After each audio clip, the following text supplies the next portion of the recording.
we welcome back our favorite traveling librarian, our favorite traveler, Jeff Klapes. Jeff is the recently retired head of reference services at the Lucius Beebe Memorial Library in Wakefield, Massachusetts, and an avid traveler and photographer.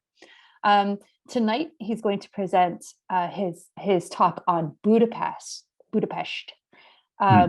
And for an opulent architecture along the Danube, spas and baths from the Ottoman era to the 19th century, and elegant Parisian-style boulevards all create a unique atmosphere. Mixed in are the leftovers from the bleak era of the communist occupation, which make for a compelling experiences learning about Hungary's history. And it's one of my favorite cities. And I'm really excited to hear what Jeff has to say about it. So thank you so much for joining us tonight. Thanks, Jess, and thanks to everyone for coming. I see we have a good-sized crowd. If you've been to these programs before, you kind of know how it works, but I'll, in case you haven't, I'm happy to take questions through the program. Just put them in either the chat or the Q&A box, and I'll try to keep an eye on those questions as we go through, but I'm sure I'll miss some, so when the program's over, we'll make sure that we go back and catch any additional questions. But I will share my screen and we'll get started right away. And there we go. Okay.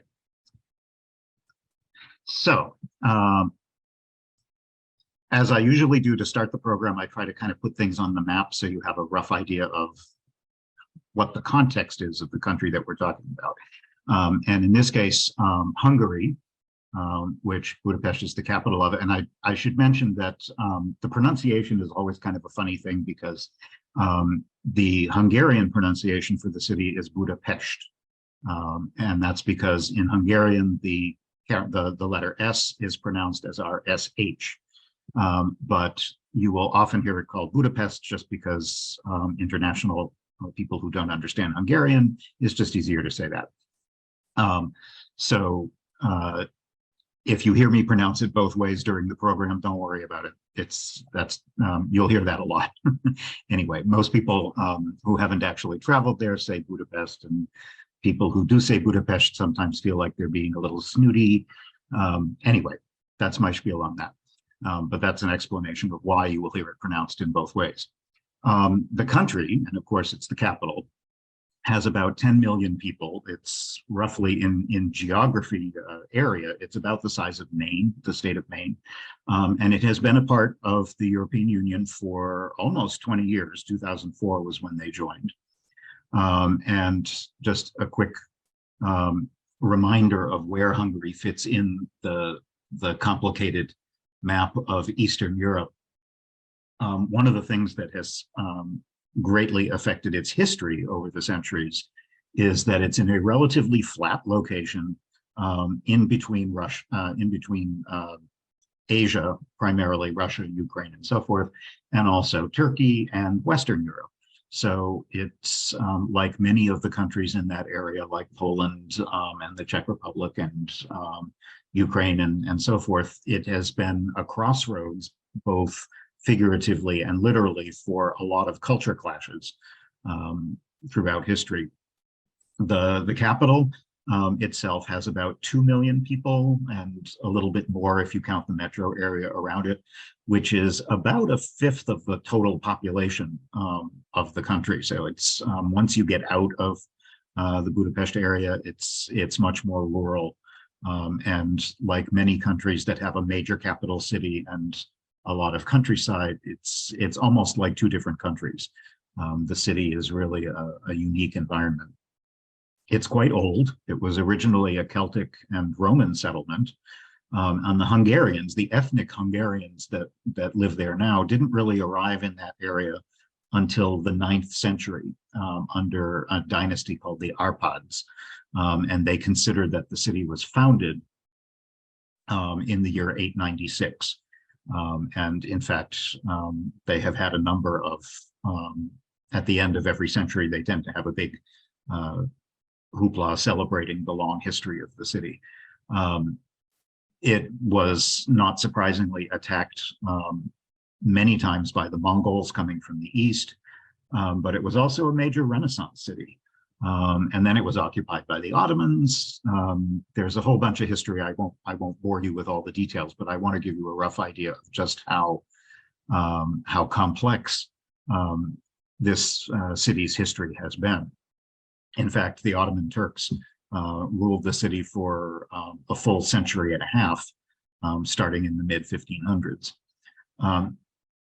This is more of a topographical map, and you can see that it is, except for a few hilly regions, it's a basically fairly flat country.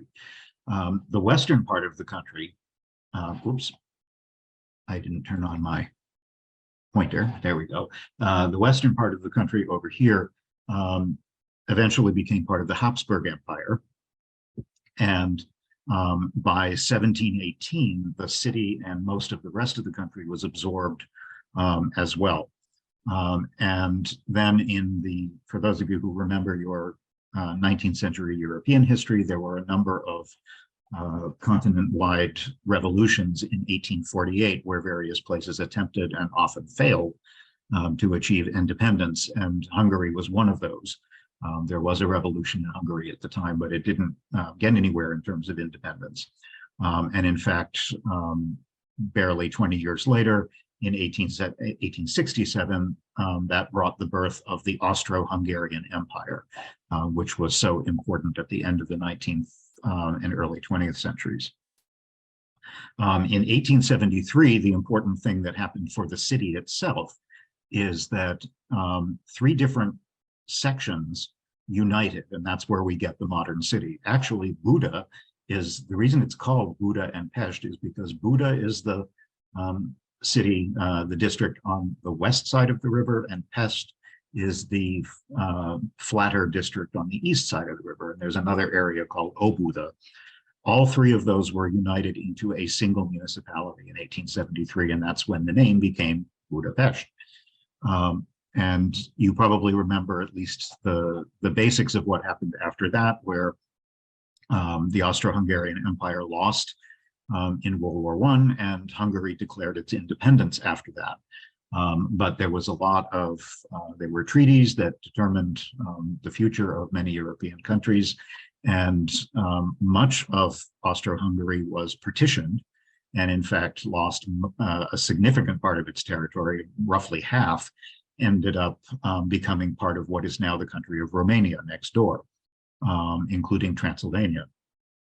Although to this day, so that's the country. If you keep heading east, you will end up in Western Romania, where there even today are a very large number of ethnic Hungarians. They are citizens of Romania, but they still speak Hungarian and are ethnic Hungarians, and they still hold on to a lot of their ethnic traditions, even today.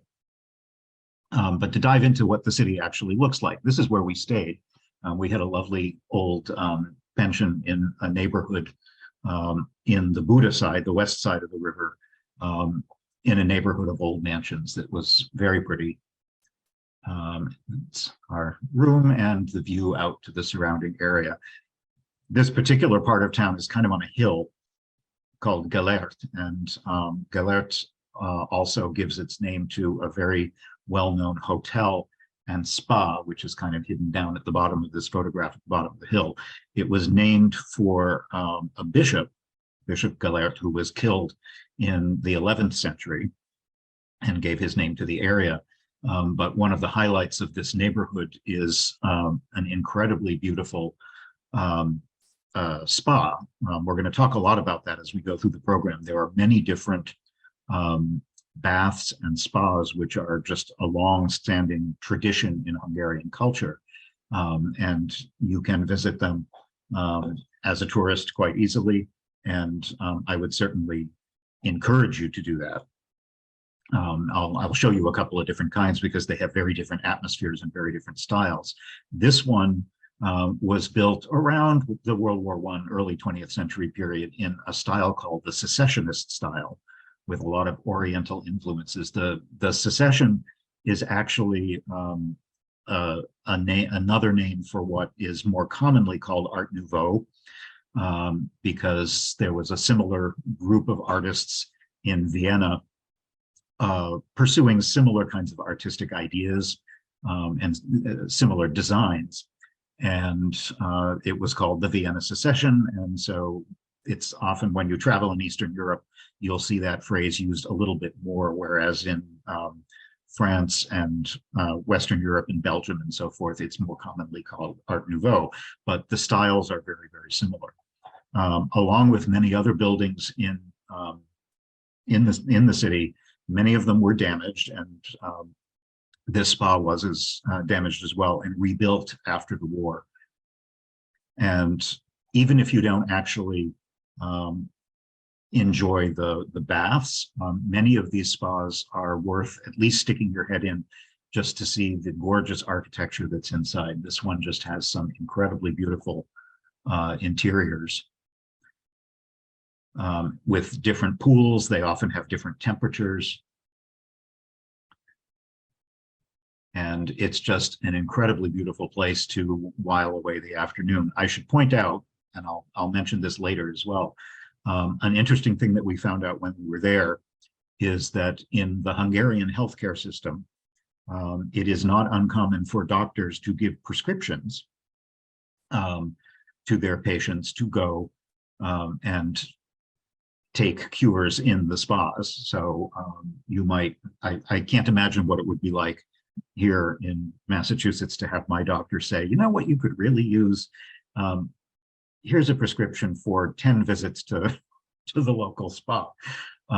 So it's kind of an odd concept for us, but they take their spas very seriously in Hungary, not just in the city. Here's the outside of the building to give you an idea of a little bit of the architecture. If you've come to my programs before, you know I studied, my undergraduate work was in architectural history, so it's something I'm always very aware of when I travel. And Budapest is just an absolutely exquisite city for street life and a wide array of different architectural styles from different time periods. And certainly a couple of the big ones that you'll see there are this Secession Art Nouveau style and a lot of Art Deco, and also very neoclassical and Baroque styles from all over the history of Europe. And that's because for quite some time, Budapest was very consciously trying to emulate Western Europe and building a lot of buildings that tried to create that sense of being an important European capital, which of course they succeeded at. It is today. And it is still, and was for much of the 19th century, considered the Paris of the East, because much of the style of the city, the wide boulevards, the beautiful buildings in these different styles really make it feel like you're strolling the streets of Paris. This is a view of that same hotel and spa complex in the evening. Budapest is also a city of bridges. The Danube, of course, divides the city and is probably the single most prominent geographical feature. Everything in the city is kind of defined by how it relates to the river, the Danube being the longest river in the European Union, at least. It's 1,800 miles long. And Budapest is probably one of the biggest ports on the river. If any of you have ever taken or considered taking a river cruise, there's no question that Budapest is almost always the eastern terminus of many of the most popular cruises.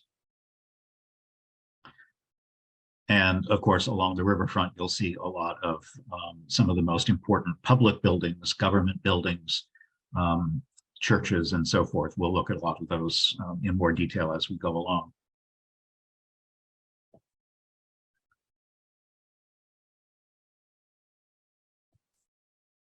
just some examples of some of the unusual street light buildings that you'll see along the street. This one almost, you would swear you were in Italy.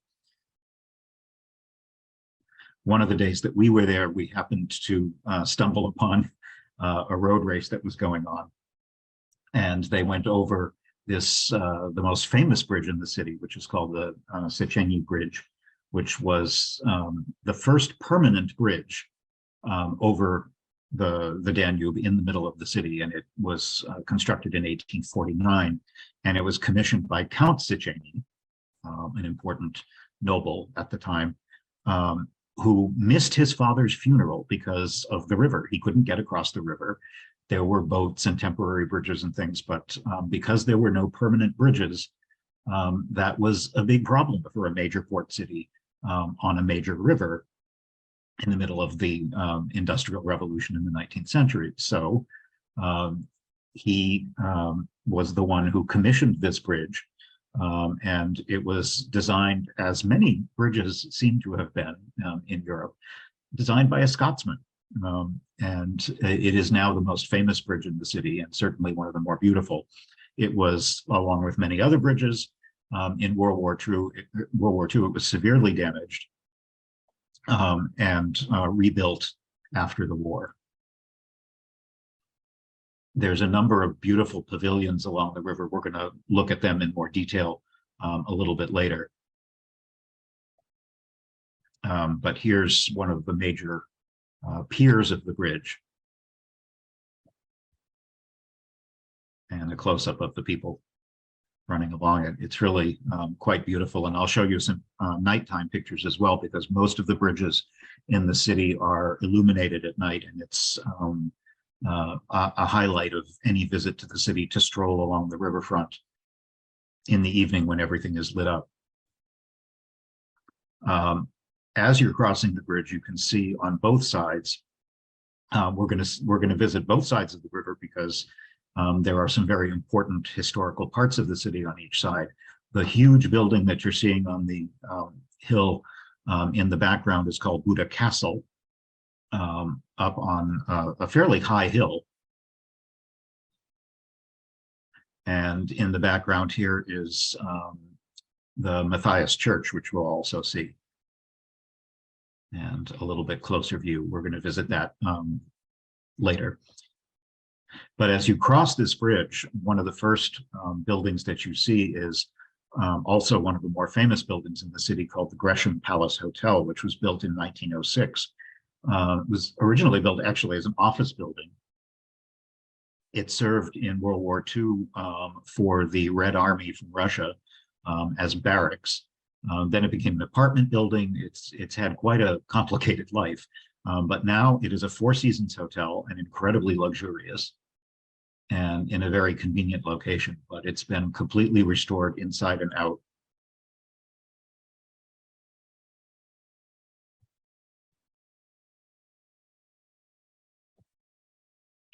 And the detail on the building is really quite something. It is certainly one of the more luxurious hotels in the city, and quite expensive. You would expect to spend several $100s a night.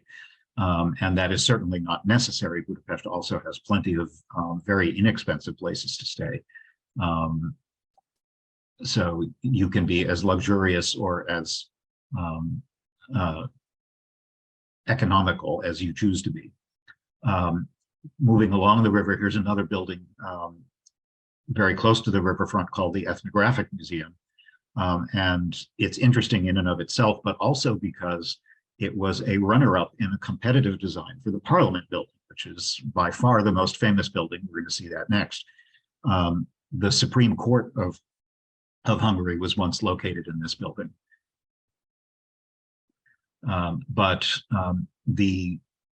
By far the most famous and most iconic building in the city is the most recognized building, certainly, is the Parliament building. This is the Hungarian Parliament, built in an extravagant neo-Gothic design, and it stretches for quite a ways along the riverfront. It is, in fact, the third largest Parliament building in the world. and was built in the latter part of the last couple of decades of the 19th century, starting in about 1885. And it was the result of a competition, an architectural competition. And this was the one that won, but a couple of the other buildings designs that were runners-up were built right across the street. The Ethnographic Museum was one of them, and I'll show you another one in a minute, in a very different style. You may think that this reminds you a little bit of the Houses of Parliament in London along the Thames River, and you'd be correct, because the style is very similar, and that was a very conscious decision, actually. The design is kind of based on London's, and the interior as well. If you've ever toured the Houses of Parliament in London, you'll see they're quite similar. It has almost 700 rooms, and they have excellent guided tours of the interior. It also, of course, being the Parliament, it's an important building for the modern government of Hungary, but it also has a lot of history there. It houses the 1,000-year-old crown, because Budapest basically considers that it began in the year 1000. So they had a huge celebration 20 years ago, and the crown from the original king is now kept in the Parliament building. Interestingly, there's a story about that. During World War II, they removed, like many countries, they hid a lot of their most valuable artworks and other things. And the historic crown of 1,000-year-old crown of Hungary was, you'll never guess where it ended up, but it was in Fort Knox here in the United States. It was kept in Fort Knox between World War II and up until the Carter administration. And finally, at that point in 1978, President Jimmy Carter returned it to Hungary, and now it resides again back where it belongs, in their parliament. But you'll notice the interior is very reminiscent of that over-the-top neo-Gothic style, so common in Britain as well. Here's the interior of the Parliament chamber, but the details are also incredible. There's stained glass everywhere. The unusual kind of zigzaggy thing that you see along the bottom is kind of curious. This was in the hallway outside the Parliament building, and what it was designed for is that when all the politicians were mingling in the hallway waiting for various things to happen, they would all be smoking cigars. And so, of course, they needed to sometimes put their cigar down. So this was designed for them to rest their cigar in a numbered slot so that they would know which one was theirs and they could get it later.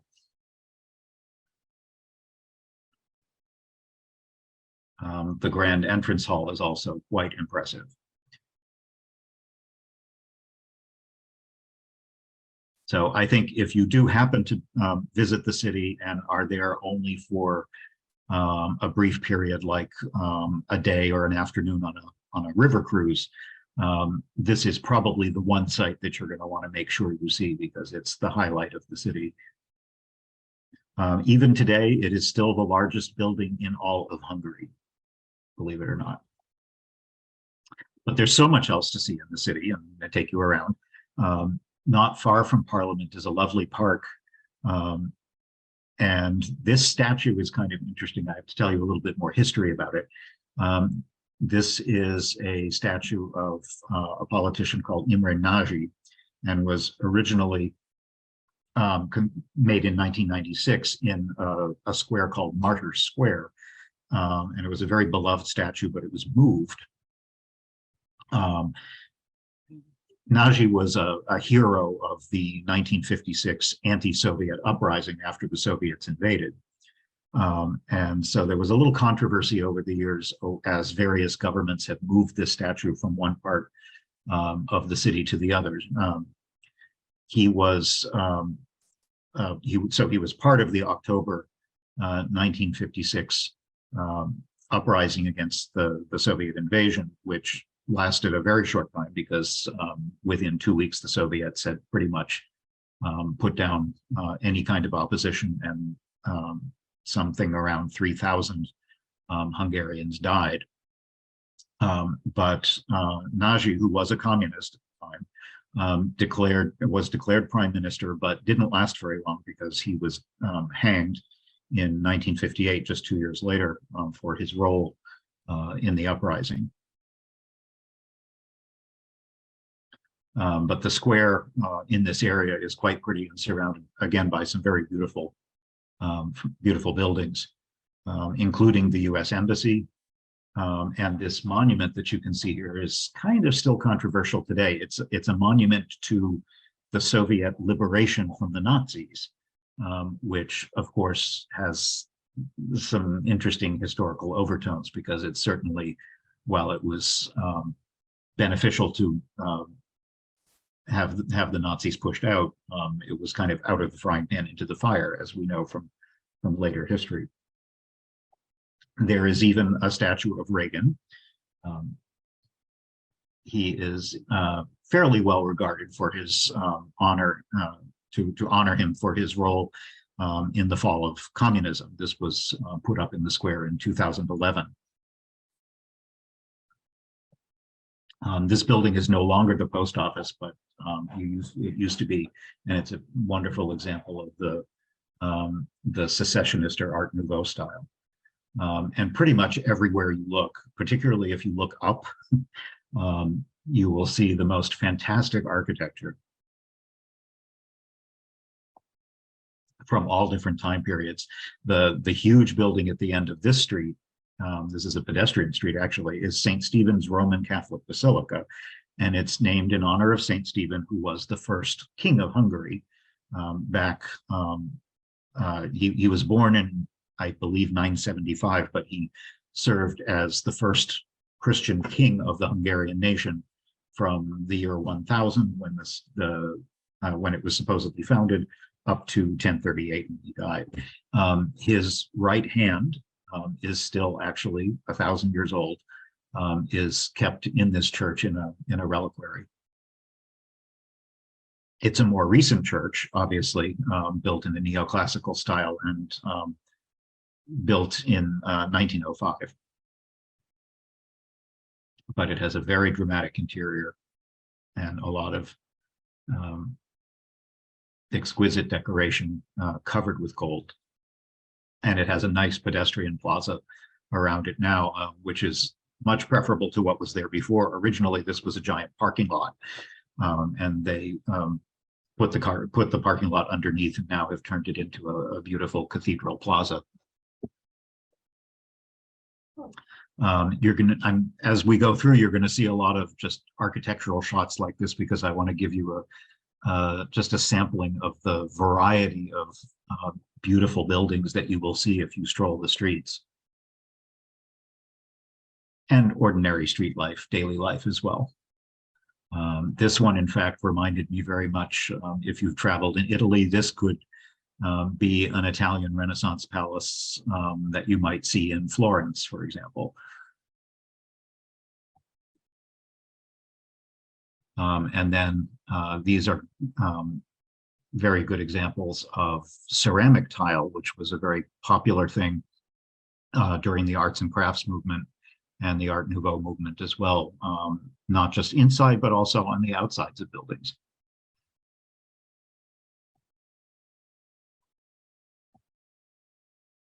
And a view across the river, we're going to, in a little bit, we're going to cross and wander around the hill where the castle district is.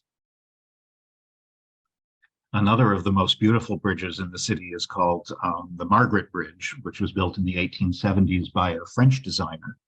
And in fact, it could easily, you could imagine it being in Paris. It's an interesting bridge. It's the only one on the river that's actually a three-way bridge, because it connects an island, Margaret Island, which is an island in the middle. The river goes on both sides of it. And it's a huge park. and the Margaret Bridge connects both sides of the river, but stops on the island in the middle.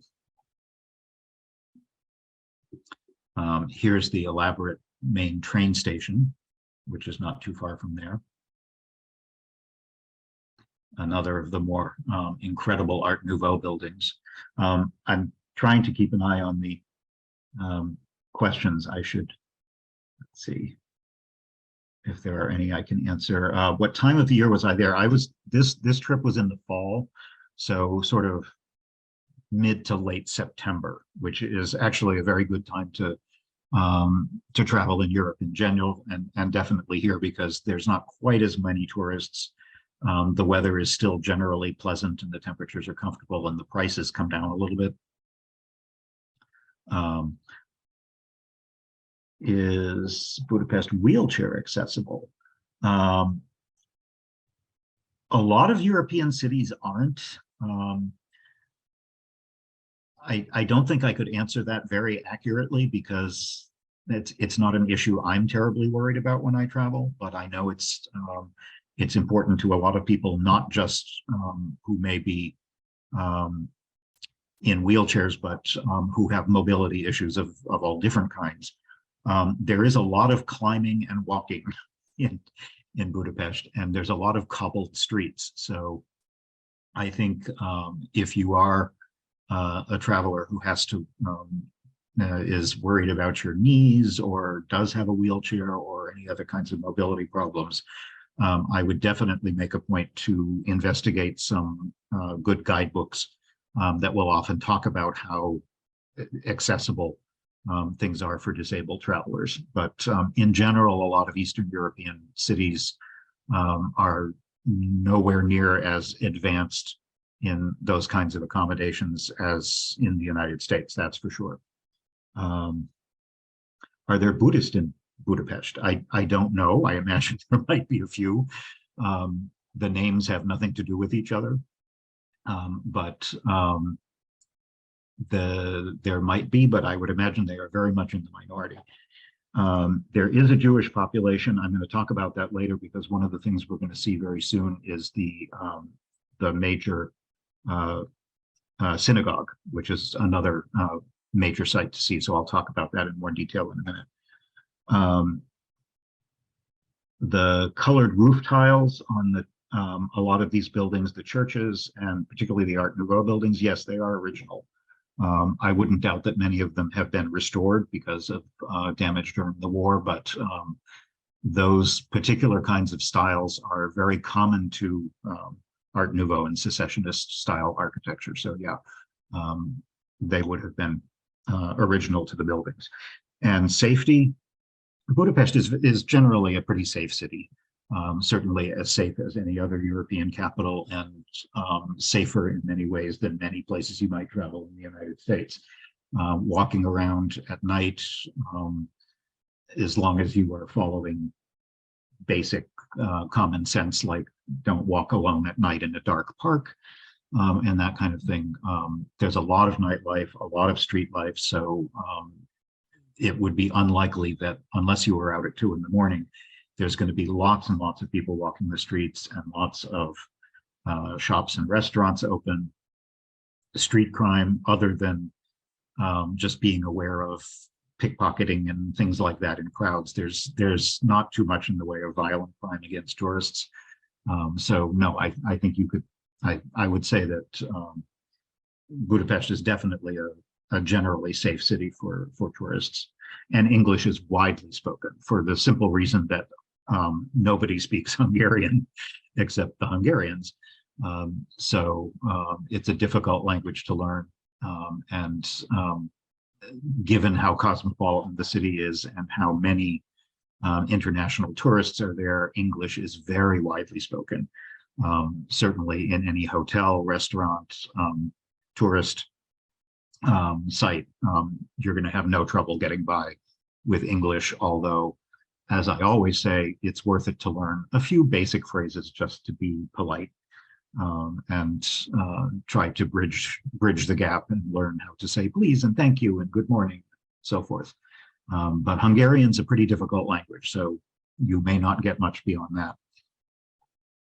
I loved, I only took this photo because I like the idea of a fatal restaurant. Obviously, that's not what it means. It's a name in Hungarian.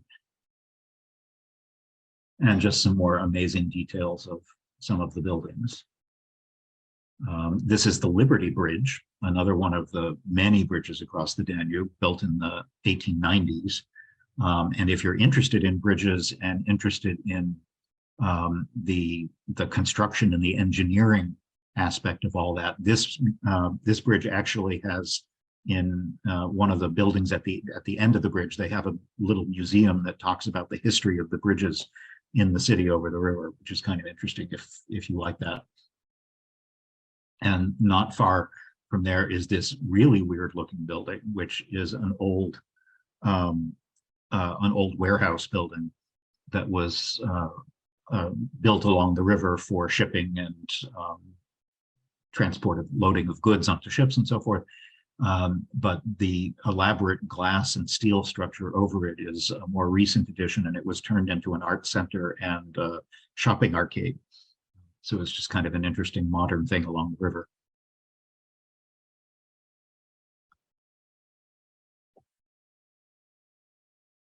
More Art Nouveau. And here is the market hall very close to this bridge, which was built for the Millennium Celebration, the Hungarian Millennium Celebration in 1896, and renovated about 20 years or so ago. It's another building that has the multicolored tiled roofs. It looks almost like a train station, but it isn't. It was built as a huge market hall to showcase regional products and crafts. It even has tunnels underground that connect it to the river, where ships unloading goods could unload them in all weather underground directly into the market. And it's fantastic. This is the side view, just showing you how enormous the structure is. And when you get inside, you could spend a whole day in here just looking at all the different shops. Obviously, it specializes in products from Hungary and Eastern Europe. So it's almost like a museum of Eastern European food and crafts and so forth. There are restaurants where you can eat, mostly on the second floor. And there's meat, there's fish, there's fruits and vegetables, ubiquitous peppers, which are prominent in Hungarian cooking, spices, all kinds of things like honey and wine. Tokaj is one of the more famous wines out of Hungary. Hungary produces some pretty good wines, although they don't tend to get exported to the US very often, with the possible exception of Tokaj, which is a fairly expensive and very well-regarded sweet dessert wine. There's all kinds of pickled things, and of course, paprika. I loved the idea here where paprika comes in both hot and sweet varieties, depending on what you like. And for some reason, they decided that the women are sweet and the men are hot on this packaging. Getting back to the question about the Jewish population, you can probably guess a little bit about what that history involves. This is the Great Synagogue. It is the largest synagogue in all of Europe and seats 3,000 worshipers, built in the 1850s, excuse me, in a sort of Byzantine neo-Moorish style. And it also has, connected to the synagogue itself, is an absolutely superb museum of Jewish relics from the history of Jews in the city over the centuries. Obviously, the Holocaust had a huge effect on the population. They used to be, pre-World War II, like around the turn of the 20th century, roughly 25% of the population of the city was Jewish. Now, after the tragic events of the 20th century, the entire country of Hungary is estimated to have somewhere between 50 and 100,000 Jews. So it's obviously it's a very sad history. But this is, regardless of your own personal religious views or your family or your connections, everyone needs to visit this site because it's an exquisite building, and it also the story that it tells about the history of those people in this country is incredibly moving.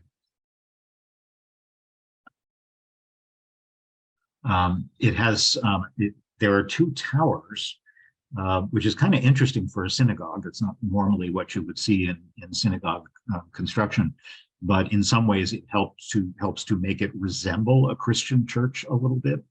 And it even has a biblical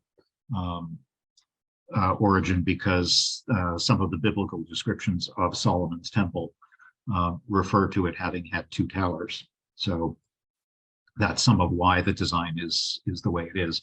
But the interior is just absolutely spectacular. Here you can see some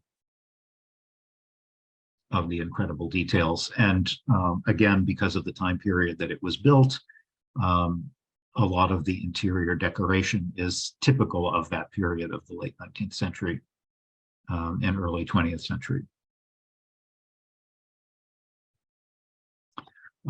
Also part of the complex, there is a Holocaust memorial, which was completed in 1991. The main element of it is this tree made out of metal called the Tree of Life. It's a sculpture in memory of 600,000 Hungarian Jews who lost their lives in the Holocaust. And it's interesting, it was partly funded by Tony Curtis, the American actor who actually was Hungarian American. His birth name was Bernard Schwartz.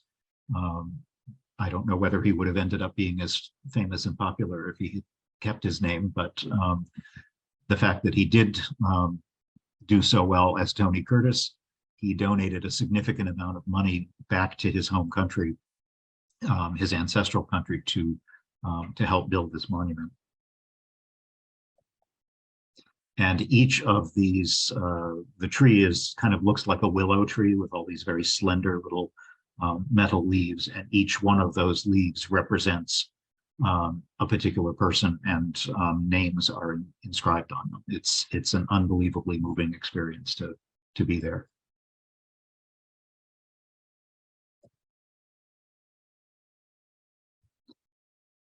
And again, just some more interesting little details if you keep your eye out as you're walking around the city.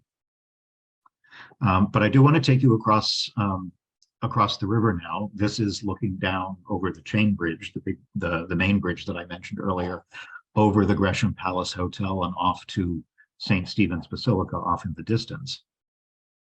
You can climb the hill, or if you don't feel like that, you can take a funicular, which will take you all the way up to Buda Hill and the Castle District, which has a very different atmosphere because it's high up, and whereas the Pest side of the river is very flat and tends to have more of a grid pattern to the streets, a very 19th century style. Buda is a much older part of the city, and so a lot of the structures are older, and there's a lot of little narrow pedestrian medieval style alleys, which give it a very different personality. The legend that goes along with this neighborhood is that a mythical bird called a Turul bird led the Magyars, who were the ancestors of the modern Hungarian nation, led them west across the plains, and the bird dropped his sword here on top of this hill, and that's where the city was founded. The building on the left, kind of unassuming little building, is Sandor Palace, which is an old mansion, but is now used as the office of the president, who, if you have been following any of the news and politics, you know the current leader is Viktor Orban, who has steered Hungary considerably further to the right in recent years since we were there. which was a few years ago, and is kind of becoming a thorn in the side of some of the other countries in the European Union. The biggest building on the hill is the Royal Palace, which is kind of it's an overbearing building, and it's kind of a mishmash of reconstructions, much of which were done after World War II, and it now houses the National Gallery. It's rather more impressive from the outside than the inside. But certainly one of the best things about being up here is the view that you see from the top of the hill up and down the river, where there are fantastic views to the Parliament building and all the other beautiful structures along the riverfront and off over Pest. But the neighborhood also has all kinds of fun old style buildings. Many of them are from the Baroque era because, as I said, this is the oldest part of the city. So there are structures that are considerably older than the ones on the eastern side of the river in Pest. This is the square in front of the Matthias Church, which I'll show you in a sec. And this is a statue to the Holy Trinity. And there they are.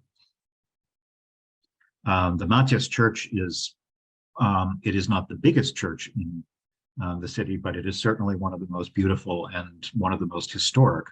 It's 800 years old, although most of the building that you see here is from the late 19th century again, and was rebuilt and restored after World War II.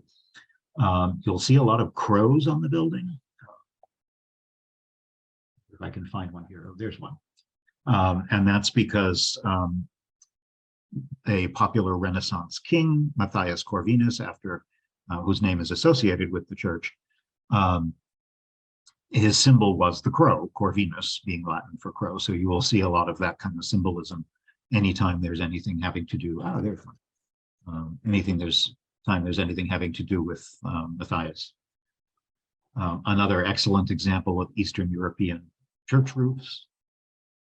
If you've traveled anywhere else in Eastern Europe, like Romania, Croatia, even Prague, places like that, this is a very common design style in Eastern Europe. And right adjacent to this is the Fisherman's Bastion, which is another one of those monuments that is very often on the cover of, if you buy a guidebook to Budapest, this is often one of the images that you'll see right on the cover. It was built in 1896, again, for that millennium celebration. A lot of construction happened in the city at that time in order to celebrate the 1000th year founding of the city. And it has 7 towers like this one here to symbolize the 7 Magyar tribes that united and became the modern Hungarian ethnos. And here's St. Stephen up there on his horse. It's a wonderful place to just sort of walk around. There's all kinds of little hidden alleyways and sculptures and stairways, and the views, because this is on the bastion way up high on the top of the hill, the view across the city is just stunning. Here's Parliament, and here's looking up north towards the Margaret Bridge over the spires of Baroque church to St. Anne.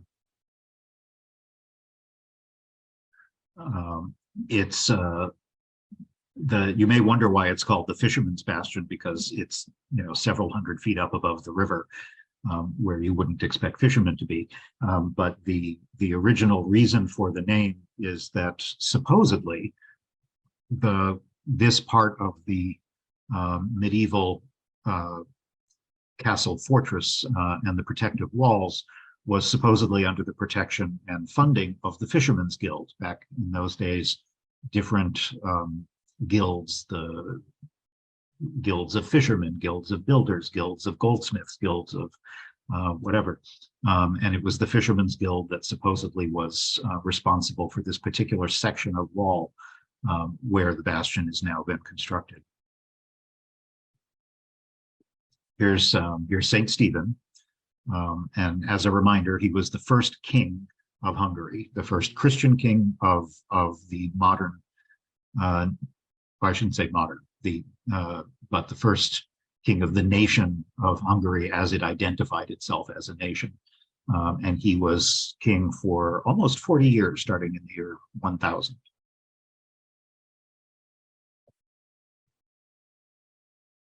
The interior of the church is also quite beautiful. And again, as old as the building is, much of the decoration that you see again is from the late 19th century and definitely looks it. Has a very Gothic revival style to it.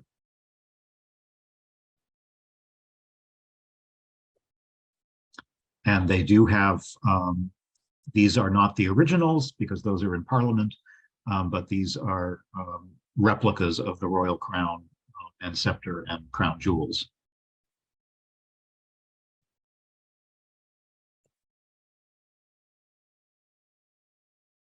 The whole castle district is a wonderful place to stroll around. There's a number of pedestrian streets, beautiful Baroque buildings. It's very pedestrian friendly. There's shops and cafes and so forth. And as always, an interesting mix of architecture. Here's an excellent example of the new butting up against the old. This old historic tower, which has a kind of unsuccessful modern top stuck on it, is sandwiched in between the building on the right is now the Hilton Hotel, and the ugly thing on the left is kind of modern office building that I don't think that really does it justice. But there's more than enough in this area that is just really very beautiful architecture. It reminded me a lot of Prague. If you have traveled to Prague, Prague also is a city that has a castle hill that's sort of the oldest part of the city, and then a flatter, more modern city on the opposite side. And I could definitely see some comparisons between the two places. Also up there is this more recent building, but massive building, which turns out to be the National Archives.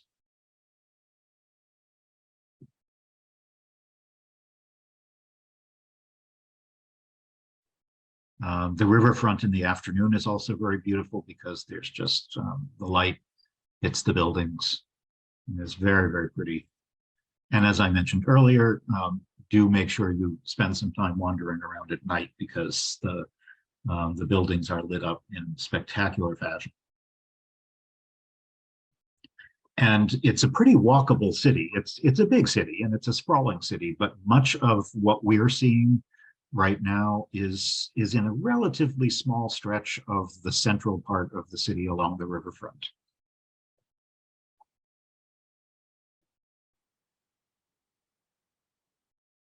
I do need to point out one interesting thing. This is kind of a fuzzy photograph because it was taken late at night.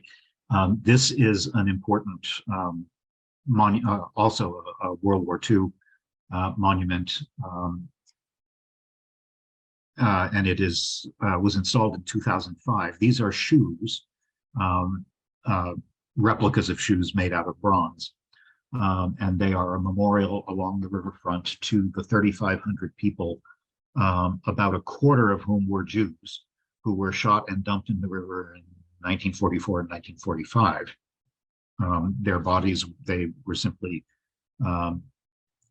their possessions were taken away from them. They were shot and dumped into the river, and their bodies were just taken away by the river. The reason the shoes are such an important symbol is because their shoes were removed before they were shot, because the soldiers could sell the shoes and trade them. They were actually a reasonably marketable commodity during the war. So it's a haunting reminder as you stroll along this modern, beautiful waterfront of a fairly recent and tragic history.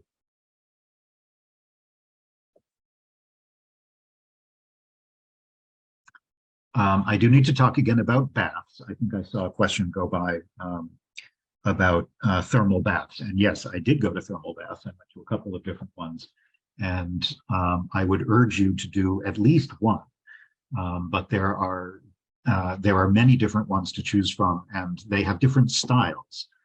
I went to this one, which is called the Rudish baths, or Rudish, I should say, Rudish baths. Which is one of the oldest in the city. And it's kind of fun because the dome that you can see here, which looks very Ottoman, is in fact Ottoman. And the funny little bumps that you can see on it are colored glass that is that allows light to stream into the bathing rooms inside. So this particular bath has a very Turkish, Eastern, Ottoman flavor to it. You can see here the light comes streaming through the steam. And like many baths, there are different temperatures. So you have cool temperatures, and they actually have, this one had a central bath in the middle, and then there were 4 different smaller baths around the outside, each of which had a different temperature, which was indicated on the side, so you could decide whether you want to move from hot to cold and whatever. This is not my photo, this is a postcard that just gives you a better idea of what it looks like when it's not full of steam and people.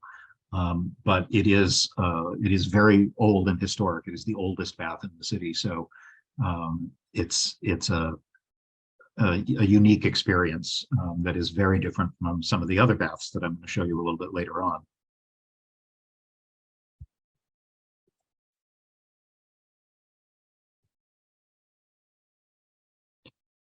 Just some more details of old and new and weird. Also along the river, this is the Vigado Concert Hall, which was built in the 1850s.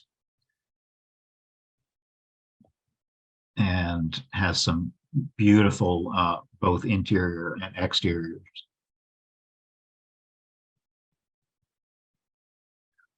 Like many of the buildings I've shown you, it was heavily damaged during World War II and went through a very long restoration after the war, but has been beautifully brought back to its original glory.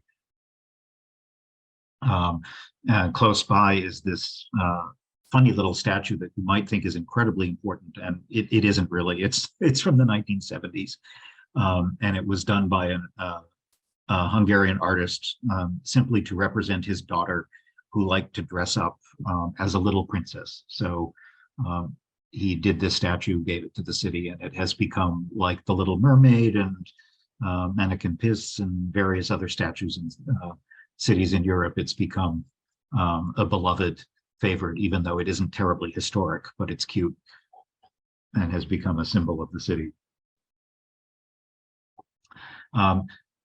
Lest you think that Budapest is full of gorgeous architecture, I do have to point out that every once in a while you will come across something atrocious like this. There is plenty of stuff that was built during the communist era, and fortunately, you don't come upon it too often, at least in the historic center of the city, but it is there.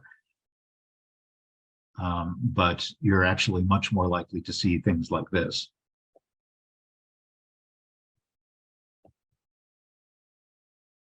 I loved this one with these naked people sticking their heads out of the windows.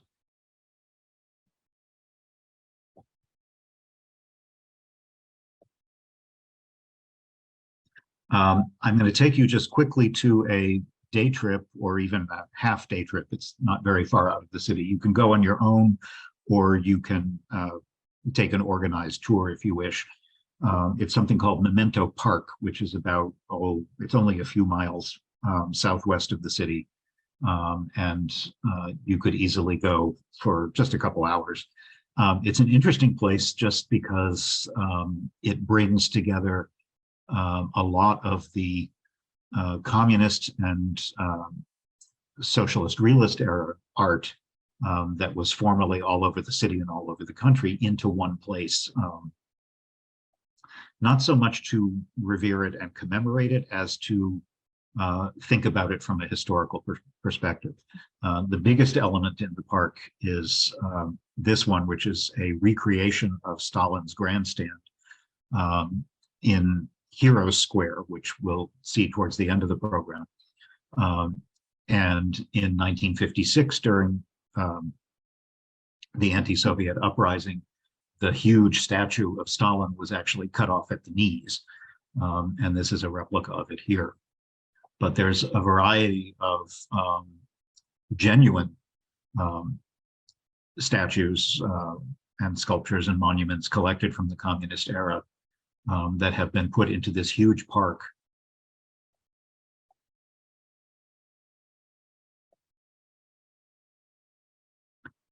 From different time periods, representing different people. Much of it, of course, has that very early, like 1920s, 1930s style to it. Even Lenin himself. And here they have a nice little museum that is part of the park.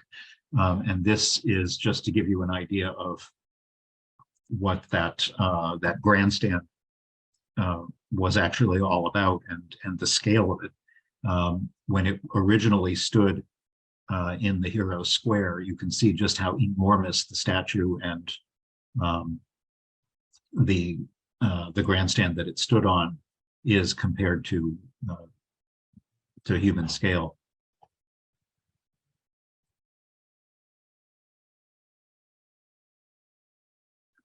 In addition to many bridges in the city, there are some beautiful parks. This is the Margaret Bridge that we've seen before, and it takes you to Margaret Island, which is probably the single biggest park in the city. And it's wonderful because it's so close, but once you get out onto it, because it's an island in the middle of the river, you feel very separated from the city. It has an interesting story. In the Middle Ages, there was a king, King Bela, who asked God to save Hungary from the Tatars who were invading from the east. And he said that if God protected the country, he would dedicate his daughter Margaret to the church. So things went his way, and he sent her to the nunnery on the island. And at a later point, he wanted her to make a very convenient marriage for political purposes, and she refused. So she became Saint Margaret and spent the rest of her days in the nunnery. So now you can actually see the ruins of it here. These are the old foundations. And now the entire island is a major public park with all different kinds of playing fields and gardens. There's this observation tower and views up and down the river, playgrounds for children. It's a beautiful way to kind of escape the urbanness of the rest of the city simply by walking across a bridge.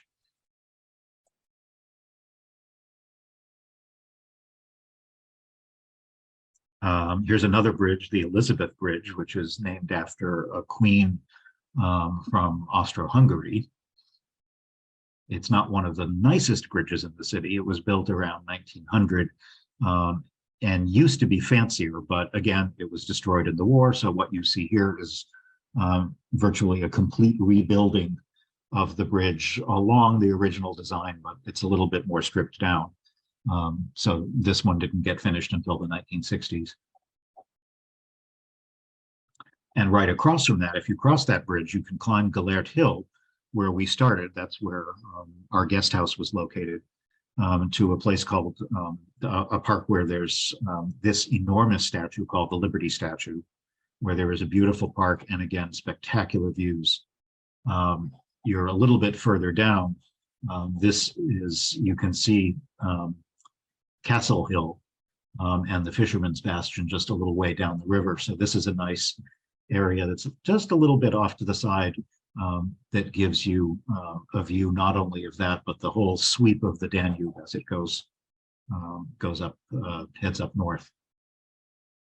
Actually, I should say the view looks north. The river is actually going south in the other direction.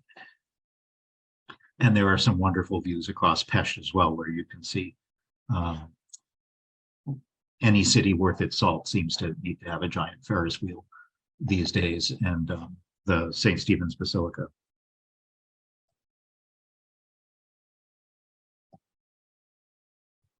And even a good view of the market hall from way up high. This is that art center that I showed you earlier. And of course, there are countless river cruise boats going up and down. This is, as I said at the beginning, Budapest is probably one of the major and busiest river cruise ports for European river cruising. And it is often the start or end point, just because it has the largest facilities and is one of the largest cities on the route.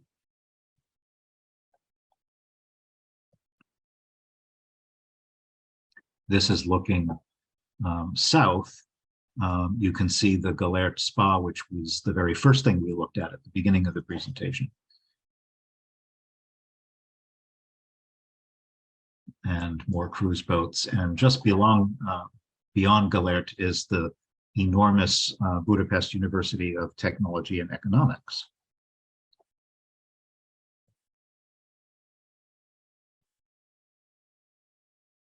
Here you can see just how massive the Buda Castle is up on its hill. I need to mention, again, we talked a little bit about Hungarian as a language.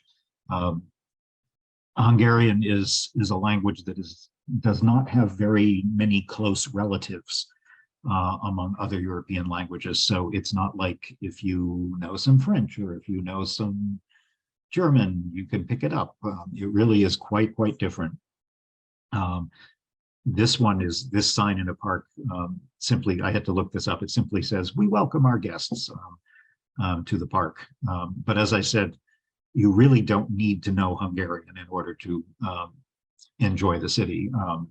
Learning a few basic phrases always helps and is a nice way to break the ice when you're dealing with people. But it's a pretty complicated language, and you will easily be able to get by with English or almost any other major European language if you happen to know any. A little bit further down the river, we explored this just for fun because I saw some pictures of it. This is a recent, it was, I want to say it's been built in like the last, well, certainly within the last decade, big state-of-the-art performance center called the Palace of Art. So they have music and theater and art shows, dance, all kinds of things. It's an enormous complex with multiple buildings. And they have an incredible light show at night. The building, not only is the building lit up, but it changes color. I should have taken a video to show you because the lights and it's just an incredible light show. Even if you don't go to a performance, just walking around the neighborhood and seeing this along the river is quite something.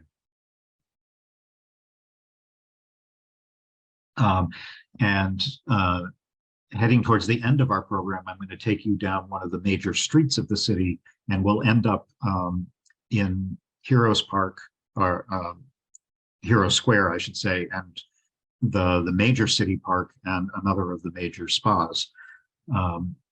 And we are now on the east side of the river again. This is Pest, and it is generally flat, unlike Buda on the other side that's extremely hilly. And it feels much more Parisian. It is mostly developed in the 19th century, so much of the construction that you see there, the buildings are all very consciously emulating that European, Western European style of building. And this street that we're on right now, which heads east from the river all the way out to the park, and it's a good 2 miles long, give or take, is called Andrassy Út, and it's named for a count who was a very important politician in the mid-19th century, and he wanted a grand avenue for the city to rival the Champs-Élysées in Paris. And this is Budapest's version of that. And they did a pretty good job. This is the State Opera House with its elaborate entrance and fancy lobby, again, with some just incredible interior details. This is another place where if you don't go to a performance, you're still welcome to stick your head in and look at some of the interiors. Right across the street is an old building from the 1880s called the Drexler Palace. And this was used for many years as the National Academy of Dance. And unfortunately, it's for a number of years now, it's been closed and vacant. And I haven't heard anything about whether it's going to be restored or what they might be able to do with it.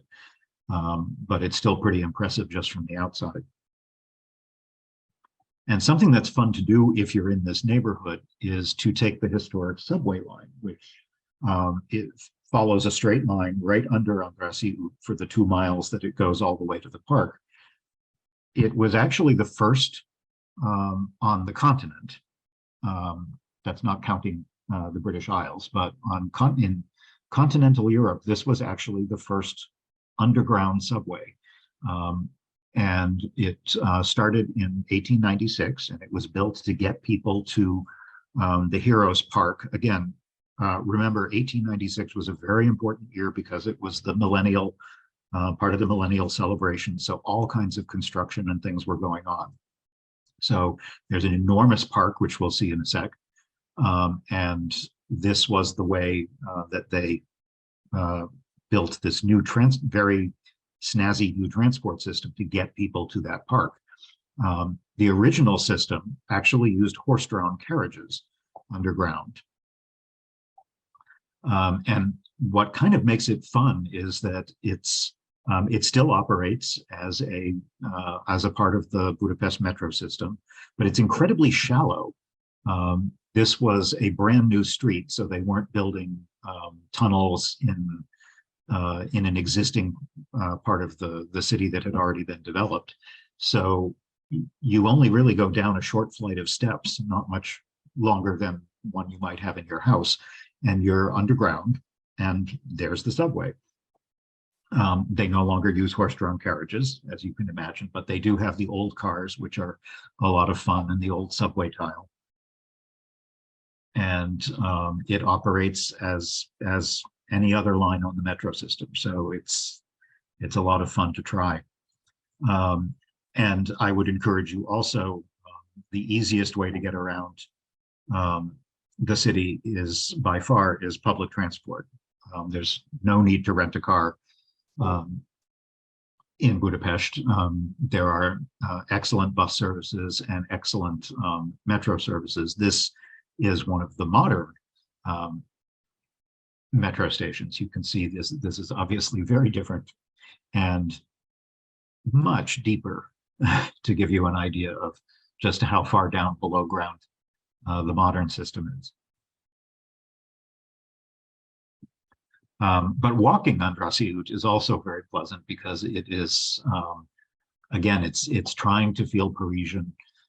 It's designed for elegant strolling in that French style, and there are lots of old mansions that you can see along the way. One of which here has been turned into a kind of unusual thing to do on vacation. This is called the Terror Museum, which may not seem like the sort of thing you do when you're on holiday, but it's another must-see if you're interested in history. It is the former headquarters of the Nazis during World War II and the communist secret police. Hungary during World War II was kind of trying to play both sides against the middle. But Hitler finally invaded and installed a government there. And then in 1944 and 45, the Red Army invaded and ousted the Germans. So it's a complex history. And the Terror Museum, on the outside of the building, there is a memorial with photographs of hundreds of people who were killed by the secret police during this time period. It's one of the most superb history museums I've been in anywhere. And it's it may seem very depressing, and obviously it's a depressing part of history, but the way they teach that history is so incredibly well done, that I would urge you, if you ever go to the city, make sure you do not miss this place to learn about such an important part of not just the city, but the whole country's 20th century history. And then you can keep going if you work your way down Andrassy Út. This I thought was kind of an interesting example of the inequality, where we have a juxtaposition of someone driving a Lamborghini, and right across the street is one of the old communist era cars, which are quite common still. You'll see them driving around. And again, beautiful buildings, many of which in this stretch of the street are now used as foreign embassies, kind of an embassy row. And at the end, you will come to this massive Heroes Square, which was again built starting around 1896 for the millennial celebrations. And this elaborate arrangement of statues here, they're much bigger than they look when you get up close to them. Has 21 statues of famous saints and kings and revolutionaries from different periods in Hungarian history. And right behind it is the large 300-acre city park, which we'll see in a second as well. On either side of this big square, there are two important art museums, if you're interested in that. One is called the Museum of Fine Arts, and the other one is the Palace of Art, and they have excellent collections of paintings and sculptures and other kinds of things. And the buildings themselves are also quite beautiful.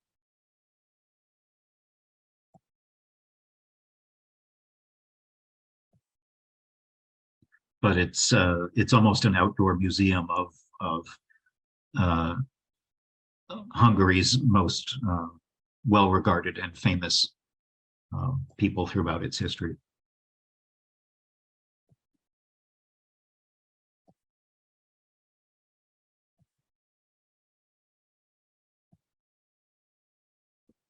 A quirky thing right along here we are next to it. There's a street that goes along this park called Parade Street, which used to be used for massive communist gatherings back decades ago. And it has this unusual sculpture called the Time Wheel, which was installed in 2004, the year that Hungary entered the European Union. It's essentially what it is it's a big, I've blanked on what we call them, hourglass, where the sand goes through from one side to the other and then it turns over.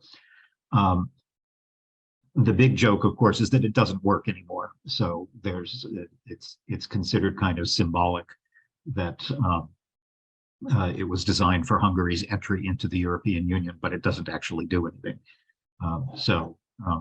For many of the people on the anti-EU side in Hungary, this is a symbol of what they stand for. Right across the street, just to give you an idea of how varied the city is, this is ING, I think is I forget where they're from. I want to say they're Dutch, but I'm not sure.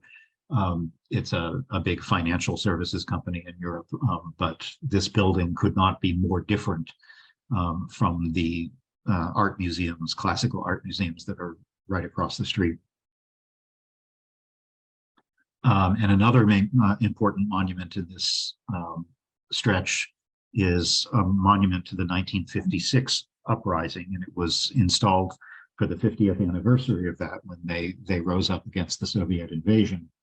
And it is an enormous convergence of these rusted steel columns, which represent the masses of working class people coming together. And as you move through the sculpture, you can actually walk inside it as you move further and further. The massive metal columns come together, become less rusty, and then join together in a brilliantly shiny stainless steel point at the top. So it's laden with symbolism, but it's actually quite impressive even to this day. The area around behind Hero Square is called City Park. In Hungarian, it's Városliget, and it was the site of an enormous expo kind of celebration for the millennium. So it has a zoo, there are restaurants, pavilions, children's park, and so forth. But one of the most fascinating things there is this collection of completely fake castles. This is Vadya Hunyad Castle. It's built entirely out of wood, or at least the original was built out of wood, and people liked it so much that they recreated a lot of these structures that were supposed to be temporary for the exhibition. So they've rebuilt a number of these historic buildings representing Hungarian architecture from different time periods. There's Romanesque, there's Gothic, there's Baroque, there's Renaissance. And so now it is a permanent structure, and it's used for all kinds of public events and art exhibitions and so forth. Believe it or not, they even have a statue of George Washington in this park. So it makes it a nice area to stroll around. I saw some people commenting about the weather, and we had a mix of sun and clouds. It never was terribly bad, but Budapest, even on a gray day, is still a beautiful city. But if you get lucky and have some sunny days like this, it's even nicer. You can go boating in the park on the lakes. There are all kinds of outdoor cafes. And this unusual sculpture is too anonymous, believe it or not, although a specific anonymous, actually. It was the unknown chronicler at the court of King Bela. Remember him? He was the one who had the daughter Margaret, who ended up in the nunnery. And Bela had a chronicler whose name is lost to history, but he wrote a very important history of the early Magyar people and the Hungarian nation. So he is, even though we don't know who he is memorialized here in this sculpture. Here's another Romanesque church that, again, this is not a real church. It's a complete replica from the expo 100 years ago.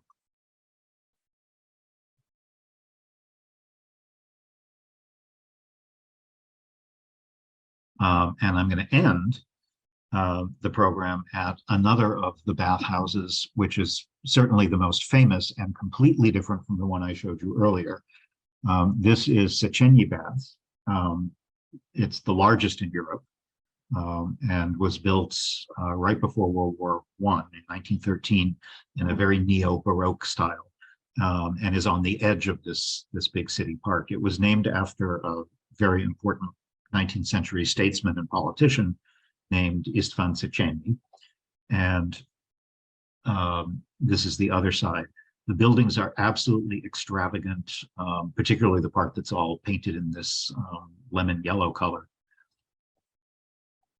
And this aerial shot, I just wanted to give you an idea of just how big and complex this whole arrangement is.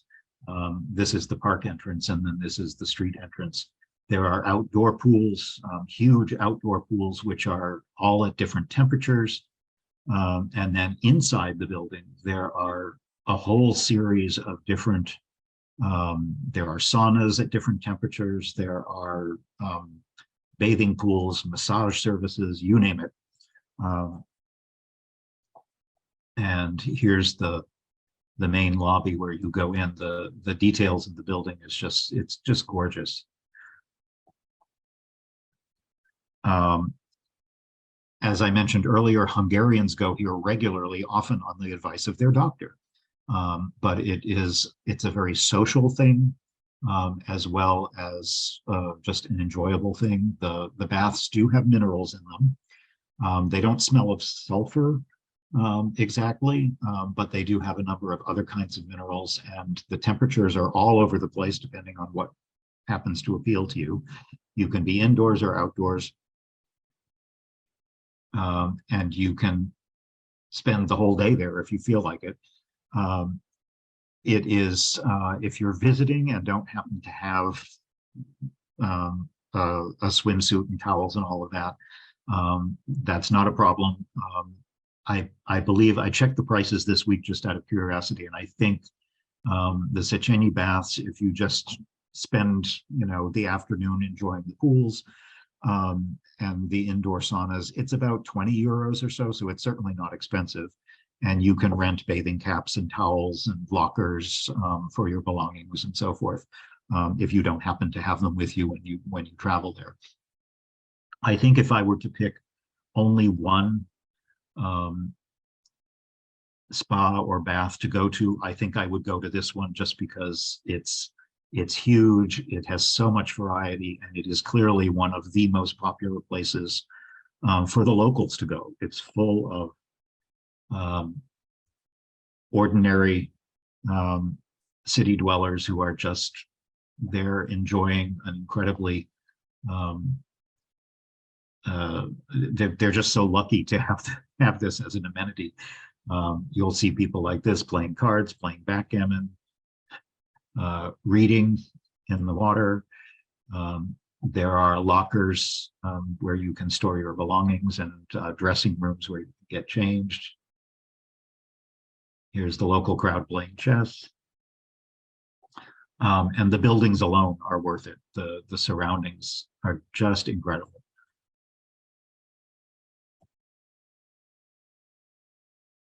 And then when you're done, if you're now totally relaxed, you can go right around the corner and visit the Art Deco Zoo that has a fairly nice collection of animals, but even more so, I just thought it had the most amazing buildings. This is the tower where, I think this was for the, was this the giraffes or the elephant? You can go up to the top of this tower and get a view of the animals that are walking around the enclosure. And then they have just the most amazing buildings.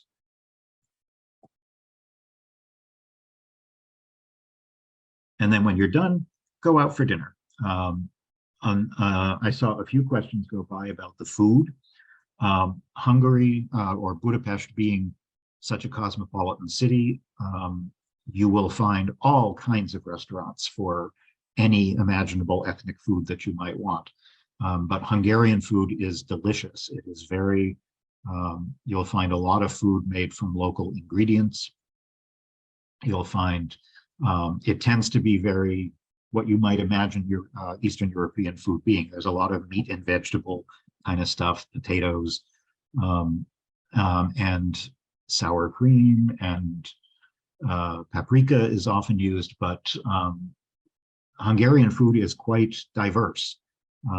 They have delicious desserts with cherries, and because Hungary was under the influence of the Austrians and also the Ottoman Turks for so long, you would also see an interesting mix of influences from Turkish food and from Austrian pastries. It's this is a country that, as I said, is quite literally at a crossroads of so many different cultures, and as a result, metaphorically, their history has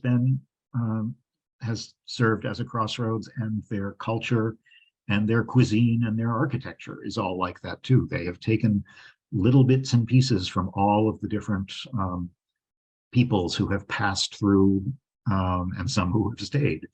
And so I think it's what makes it such an incredible destination. And probably if you've never been to Eastern Europe, this is certainly the first place to start, I think. You could easily spend a week or more, and then that's just seeing the city before you even start to explore around the outside and the rest of Hungary. So I'll stop the presentation there. I'm going to go back through our questions to make sure I'm going to see if I've missed any questions in the chat. Let's see. Someone mentioned Hungarians are proud of their chocolate. Yes, chocolate and any number of other kinds of desserts as well. How long was I there? This was actually part of a trip that we took both in Hungary and primarily Romania. So I want to say we were in Budapest for about 5 days. And then we took the train into Romania and rented a car there and spent a good 2 weeks driving around Romania. But I think for the city itself, if you're not planning to do a lot of exploring of the countryside up and down the river or other parts of Hungary, you could certainly do the basics of Budapest, I think, in say 3 days, but I think you'd be cheating yourself. I would give yourself longer than that if you really want to explore, because there's an awful lot to see, particularly if you want to explore some of the museums and take a couple of day trips, or there are river trips that you can take. If you take a river cruise, and someone asked me about, do I have any recommendations for river cruises? I don't, because I've never personally been on one. And I know a lot of people who have been on them who enjoyed them very much, partly because they tend to be, they're smaller than the big cruise ships that have 6,000 passengers. So I think they're a little more intimate, and they stop at a lot of small places that are just a little more off the beaten path. But many of them either start or end in Budapest, and a lot of people I know who have taken them will spend time either at the beginning or the end of their river cruise to get more time in the city, and I think that's well worth doing if you are considering that kind of trip. Why is everything so huge? I'm not quite sure what that question means. I think that was referring to the Monuments Park. Oh, Yeah. Well, that's because all of those monuments were built during the communist era, where they were making a point. And even today, many of, the Statue of Liberty is pretty big too. So when you're trying to make a political statement with a monument, you make it big. It is kind of interesting that in that particular park, many of the former Soviet states have reacted differently to their subsequent history. Some of them have toppled all their statues and melted them down, and it depends. But it's interesting that here they actually saved a whole bunch of them and put them together so that they can go and learn from them, and Sure. and see their history. When I think of the controversy that we have here, it's kind of similar. We have a controversy in recent years here with things like Confederate statues. And yeah, and that would be interesting to see if we end up taking those and putting them in a park. Taking them down, what if we were to do something like this, where we don't put them out of sight forever, but we try to understand where they came from and what they represented. And yeah, I don't know, every country handles things differently. It's interesting. I did have a question here. I know you talked a little bit about the food, but what is the specialty? I know paprika is very big, and so that kind of stew, what's that stew called? There's lots of stews. Paprikash. Yeah. And paprikash is really easy to make. I make it a lot here at home. But like I said, they use a lot of sour cream, and a lot of the food can be very rich. It's very filling. But that's the more traditional food, and you certainly don't need to eat that, because you'll also find gastro Hungarian food with like you'd find anywhere in a city like this that's so cosmopolitan. We went out one night and had really, really good Greek food in a restaurant. Yeah. One of the best Greek restaurants I've been in a long time, like in the middle of Budapest. Um, you'll find French restaurants and Italian restaurants, and but definitely enjoy the local specialties. And honestly, I think one of the best ways to do that without spending a lot of money and having a big variety is to go to that huge market. Oh yeah, it was amazing. Yeah, Because it's really cool. that market, the second floor of that market is mostly like food court restaurant-y kind of places. So you can look at a lot of the local delicacies and talk to the people about what they are. And it's like a food museum. And then you could try different things without necessarily having to pick a restaurant and choose from their menu. Yeah, that's a great idea. That market was really amazing. And then someone was asking about the weather. I think you might have addressed that already. Yeah, I mean, the weather, you never know anywhere. But fall is not a bad time to be there. And we didn't have horrible, I mean, it was cloudy a couple of days, but it wasn't cold and it wasn't rainy or anything like that. Winter is, like, right now is not probably a good time to go. But I love going to Europe in spring and fall because the weather tends to stay reasonably pleasant. Unless you're going to the beach, the weather is very comfortable, and it's the prices are lower and the crowds aren't as bad. So yeah, this particular trip was in sort of second half of September, early October, and it was Nice. a lovely time to be there.